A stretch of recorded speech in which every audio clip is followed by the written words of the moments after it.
Hello everyone. आज हम बात करेंगे how to win friends and influence people book के बारे में। क्या आपने ऐसे इंसान को देखा है जिसे सब पसंद करते हैं, उस पर भरोसा करते हैं? क्या आप जानते हो उनका सीक्रेट क्या है? ये कोई जादू नहीं है, ये एक कला है। और यही कला सिखाती है डेल कार्नेज की मशहूर किताब how to win friends and influence people. ये किताब पहली बार 1936 में आई थी, लेकिन आज भी उतनी ही असरदार है।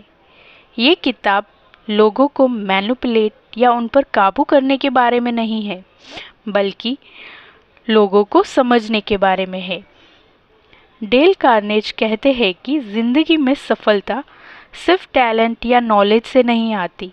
ये इस बात पर भी निर्भर करता है कि आप लोगों से कैसे पेश आते हो, उनके साथ कैसा बिहेव करते हो।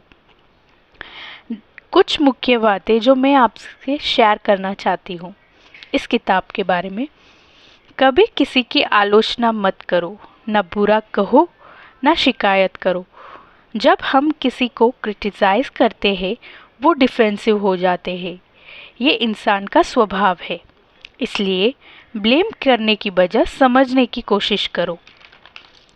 जैसे तुम हमेशा, कभी हम बोलते हैं कि आप कोई लेट आता है तो हम बोलते हैं तुम हमेशा लेट आते हो।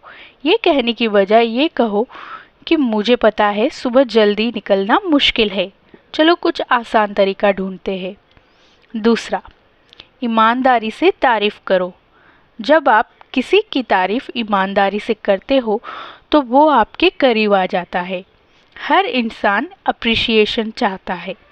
एक छोटा सा अप्रिशिएशन, जैसे आप अच्छे लग रहे हो, आपने खाना अच्छा बनाया, मुझे अच्छा लगा वो आपने काम कैसे किया, ये बातें किसी का दिन बना सकती है। ये अप्रिशिएशन, छोटे छोटे अप्रिशिएशन किसी का दिन बना सकता है। तीसरा, दूसरों में दिलचस्पी लो। अपने बारे में कम और दूसरों के बारे में ज़्यादा बात करो। सवाल पूछो और ध्यान से सुनो। ये असली तरीका है लोगों का दिल जीतने का। चौथा, मुस्कुराओ। ये बहुत ताकतवर है। मुस्कुराना कुछ नहीं खर्च करता है, लेकिन उसका असर बहुत बड़ा है। आपकी मुस्कान आपका पहला इम्प्रेशन होता है, इसलिए हमेशा मुस्कुराते रहो। पांचवा, नाम याद रखो। किसी का नाम उसके लिए सबसे प्यारा होता है। जब आप किसी को उसके नाम से बुलाते हो तो वो खुद खास महसूस करने लगता है। छठा, दूसरे इंसान के दिलचस्पियों के बारे में बात करो। अगर आप किसी को इन्फ्लुएंस करना चाहते हो तो उस चीज़ पर बात करो जो उसे पसंद हो।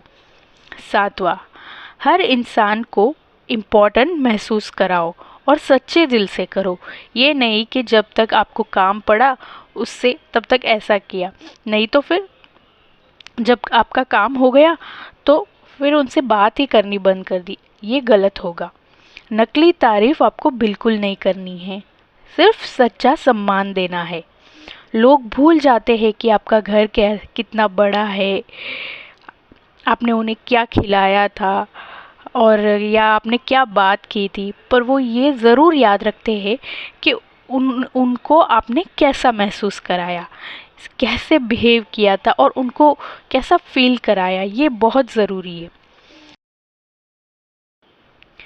डेल कार्नेज ने बहुत सारे उदाहरण के साथ हमें समझाया है। यहाँ मैं बात कर रही हूँ फादर फगेट्स की। ये एक भावनात्मक कहानी है। ये कहानी कार्नेज की नहीं है, लेकिन उन्होंने इसे जोड़ा है क्योंकि ये किताब बहुत बड़े सिद्धांत को समझाती है। कभी आलोचना मत करो, ना शिकायत करो, ना दूसरों को दोष दो।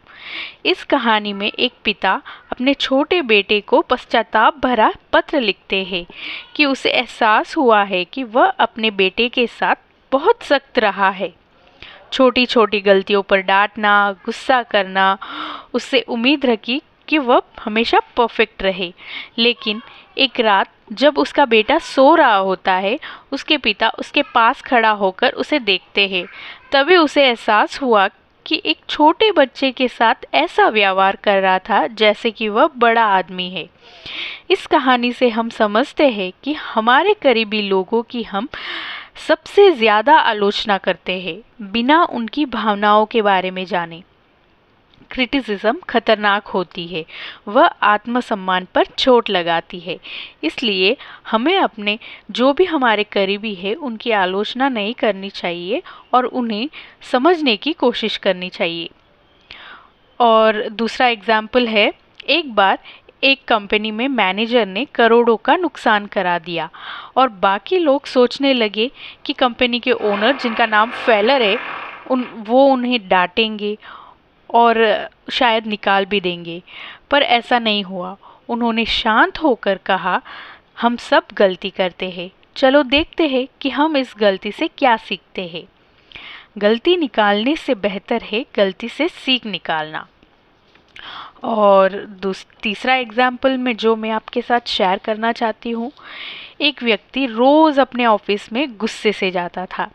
एक दिन उसने ठान लिया कि वो सबको मुस्कुराकर गुड मॉर्निंग विश करेगा और उसने कुछ दिनों के लिए ऐसा ही किया और उस कुछ दिनों में उनका माहौल, रिश्ता और उनका मूड भी बदल गया।